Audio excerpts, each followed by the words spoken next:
So hello everyone, আজকে হচ্ছে Sunday আর আজকে হচ্ছে সেলফ প্যাম্পারিং ডে। ঠিক আছে, তো দেখো আমি এখানে চুলটা খুলে এই যে এখানে দেখো এই যে এই একটা হেয়ার প্যাক বানিয়েছি। তো আমি বেসিক্যালি রোববার করেই এইসব প্যাক ট্যাক যা যা আছে সব কিছু লাগাই, নাহলে অন্য দিন আমার টাইম হয় না। মানে টাইম থেকেও বড় কথা, আমার এনার্জি হয় না অন্য দিন। তো আজকে এই হেয়ার প্যাকটা লাগাবো। এটা কিন্তু কেউ আবার ওই কী বলে ওটাকে গোবর মনে করো না, ঠিক আছে? এটা কিন্তু একটা হেয়ার প্যাক। তো এটা আমি বানিয়েছি ঘরে। তো এটা মাখবো, তারপরে মেখে তোমাদেরকে দেখাচ্ছি। পুরো চুলটা একদম সেই গোবরের মতোই দেখতে লাগে কিন্তু। দেখো, হেয়ার প্যাকটা লাগিয়ে নিয়েছি। আর এগুলো একটু ইগনোর করো, কারণ আমাকে দেখে মনে হয় আমি হোলি খেলেছি, কিন্তু না, আমি হেয়ার প্যাকটা লাগাতে গিয়ে এরকম করি আর কি। আর এই দেখো পুরো লাগিয়েছি। এটাকে এবারে ক্লিপ দিয়ে আটকাবো।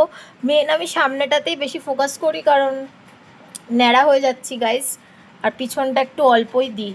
তো চলো, টাটা।